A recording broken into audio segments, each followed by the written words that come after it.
République démocratique du Congo, l'opposition a déclaré ce lundi qu'elle ne boycotterait pas les élections prévues le 23 décembre, mais a répété qu'elle exigeait des préalables. Demande de levée d'immunité parlementaire au Bénin. Le parti politique Force Cori pour un Bénin émergent FCBE appelle au sens d'objectivité dans la conduite du dossier. Et puis au Nigeria, 8 personnes ont été tuées par un kamikaze qui s'est fait exploser ce lundi matin dans une mosquée du nord-est du pays.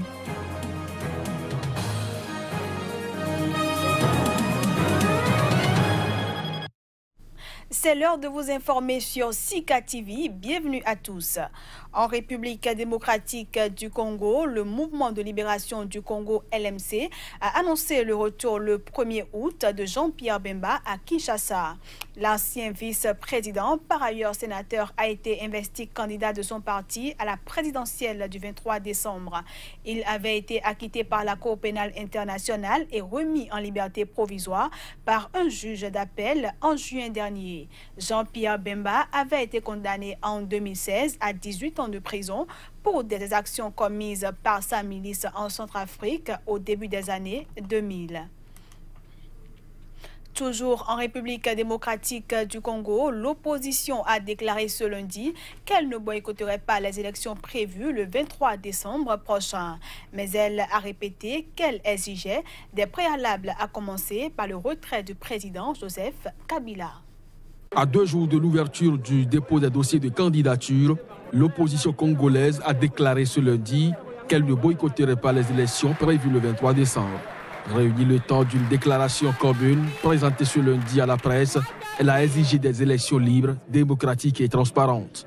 Cette déclaration a été signée par le parti historique d'opposition, Union pour la démocratie et le progrès social UDPS, l'Union pour la nation congolaise, de l'ancien président de l'Assemblée nationale Vital Kamerhe et la dynamique de l'opposition de l'opposant Martin Fayulu. L'opposition politique fera obstacle à tout processus électoral conduit de manière unilatérale par le camp de M. Kabila et basé sur la fraude ou organisé en violation de droits et libertés des citoyens. Nous n'allons pas boycotter les élections parce que nous savons depuis le début que le plan de la majorité, c'est de pousser l'opposition à boycotter. Nous allons participer à des élections, mais nous allons exiger et obtenir avec le peuple que ces élections soient libres, démocratiques et transparentes. Nous irons aux élections le 23 décembre sans la machine à voter.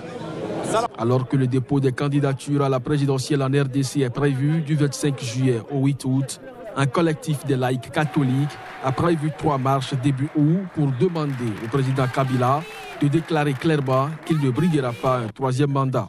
Joseph Kabila est au pouvoir depuis 2001. Son 2e mandat de 5 ans s'est achevé le 20 décembre 2016 dans un climat de violence.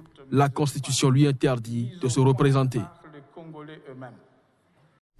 Pendant ce temps, au Mali, une association d'observateurs nationaux créée par d'anciens élèves et étudiants du Mali va déployer des observateurs sur toute l'étendue du territoire pour superviser l'élection présidentielle du 29 juillet prochain. Dénommée Grâce Mali, cette association va déployer au total 600 observateurs dans tout le pays. Reportage Alima Bentouré. C'est la 3e fois que l'association des anciens élèves et étudiants du Mali lance des observateurs nationaux sur le terrain pour la supervision des élections au Mali. Cette fois-ci, il s'agit de la supervision de l'élection présidentielle du 29 juillet prochain. 400 observateurs seront lancés à travers le pays pour se rendre compte de l'effectivité du bon déroulement de l'élection dans les bureaux de vote. Nous avons en tout cas projeté de mettre 400 observateurs sur l'ensemble du territoire pour que nous soyons témoins du déroulement du scrutin à l'intérieur des centres des bureaux de vote, qui va être suivi par la formation de 200 observateurs de Bamako. Et après, nous allons faire une formation en ligne et une formation dans les régions de Gao. Une équipe va aller pour la formation, une équipe va aller aussi à Sikasso, à Kaye, à Tomignan, à San. Les anciens de l'UNEM vont aussi déployer des vigiles et comptent sur leurs anciens camarades présents sur l'ensemble du territoire national pour une meilleure supervision de cette élection. Donc nous, nos observateurs seront dans tous les centres et dans tous les bureaux pour observer comment ça se passe, le bon déroulement jusqu'à l'effectivité, la fin, jusqu'au dépouillement.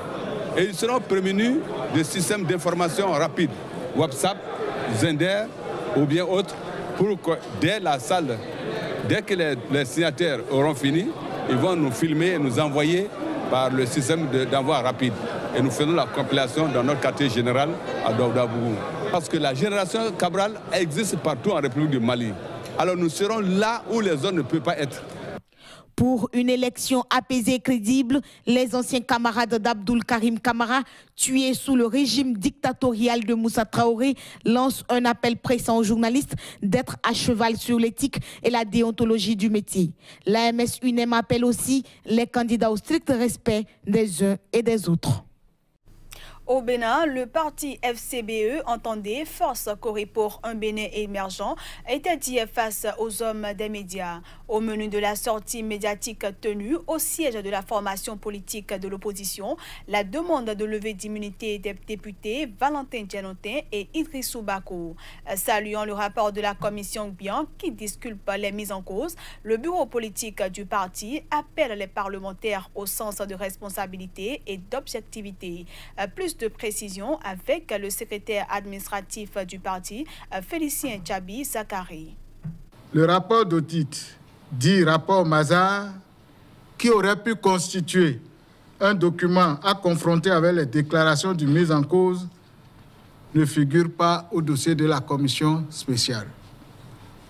Il n'a pas été donc possible à la commission de conclure à la responsabilité effective de l'intéressé et à l'imputabilité des faits à lui reprocher, faute d'éléments de preuve. C'est la commission qui le dit. Au regard de cette conclusion, l'on peut affirmer, comme il est dit dans le rapport, qu'aucune charge n'est retenue contre les honorables Djanotin et Bako, faute de preuve. Faut-il le rappeler?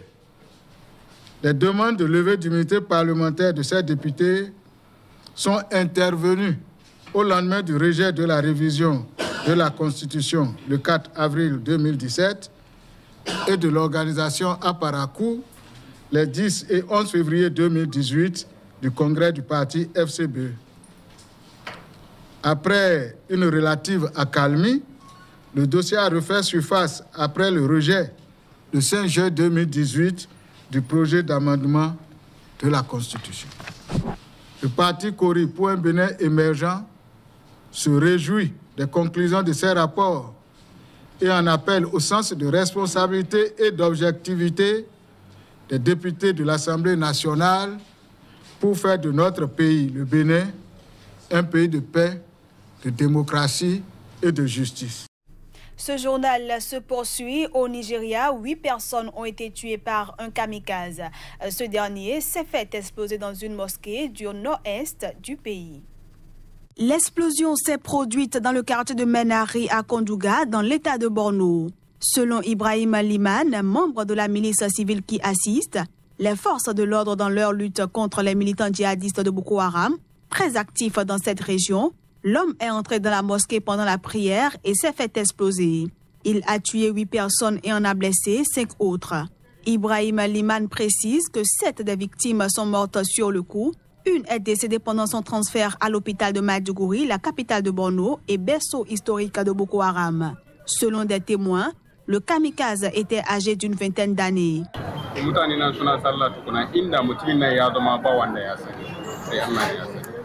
Les gens priaient et l'homme est apparu et aucun de ceux qui priaient ne savait où il se trouvait. En un clin d'œil, nous avons entendu un son terrifiant et quand nous nous sommes précipités pour aider, toute la mosquée a été démolie et tous les cadavres étaient couverts de sang et tous les 7 corps étaient sous le bâtiment effondré.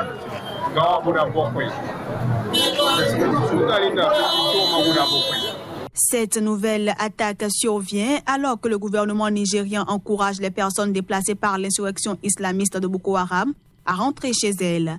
Les attentats suicides contre des cibles civiles sont généralement la marque de la faction historique de Boko Haram, dirigée par Aboubakar Shekau, selon les autorités nigérianes. Au Zimbabwe, depuis la chute du président Robert Mugabe en novembre dernier, les touristes s'aventurent à nouveau dans le pays où hôteliers, restaurateurs et guides commencent à retrouver le sourire, et ce, après presque 2 décennies de vaches maigres. Reportage. Des paysages à couper le souffle. Après un passage à vide de près de 20 ans, l'industrie touristique zimbabwéenne renaît. Aux chutes Victoria, principale attraction du pays, le nombre de visiteurs étrangers a bondi de près de 50% au premier trimestre 2018. Je pense que c'est l'une des choses les plus impressionnantes que j'ai vues dans ma vie. Et croyez-moi, j'en ai vu. On a été longtemps isolés. On s'est repliés sur nous-mêmes. Les portes étaient fermées à clé. Le tourisme est un pilier central de notre économie et un fruit facile à cueillir. Il faut qu'on se ressaisisse. Se ressaisir et mettre fin à l'instabilité politique et économique qui ont fait fuir les touristes pendant des années. Mais depuis la chute du président Robert Mugabe en novembre dernier, il s'y aventure de nouveau. Nous avons choisi le Zimbabwe pour les chutes Victoria. Nous n'étions jamais venus en Afrique et nous sommes en train de tomber amoureux de ce continent. Nous avons vu beaucoup d'animaux et les gens sont si gentils, amicaux et accueillants. Même s'il est trop tôt pour avancer des chiffres pour 2018, les autorités comme les professionnels misent tout sur le tourisme. En fin de compte, nous voulons voir plus de touristes. Je voudrais que plus de gens viennent au Zimbabwe. J'espère que nous aurons plus d'investisseurs pour construire plus d'hôtels, de plus grands hôtels et d'autres installations. Des hôtels et un nouvel aéroport ont déjà été construits près des chutes Victoria. Combiné à la simplification de la délivrance des visas, le pays compte à terme renflouer ses caisses grâce au tourisme. 11e édition de la foire du livre d'Hargeisa en Somaliland. L'événement, devenu international, attire des délégations du monde entier. La foire a contribué à faire connaître cette république autoproclamée. Abdi Shakur Mohamed Abdallah a mis 4 années pour écrire Abka Halil, qui veut dire sur les traces de nos ancêtres. Le jeune auteur, âgé de 16 ans, interpelle avec aplomb les curieux pour leur présenter son ouvrage à la foire du livre d'Hargeisa, un événement qui, en une décennie, a contribué à l'éveil littéraire et artistique du Somaliland. Depuis 10 ans qu'a débuté la foire du livre d'Hargeisa, des écrivains se sont révélés, des livres ont été édités, des clubs de lecture créés et des bibliothèques publiques ouvertes. J'ai écrit ce livre parce que j'ai vu que mes camarades ne veulent pas de leur culture. Au lieu de cela, ils la voient comme quelque chose qui n'est pas important. Par conséquent, leur identité somalienne est en danger.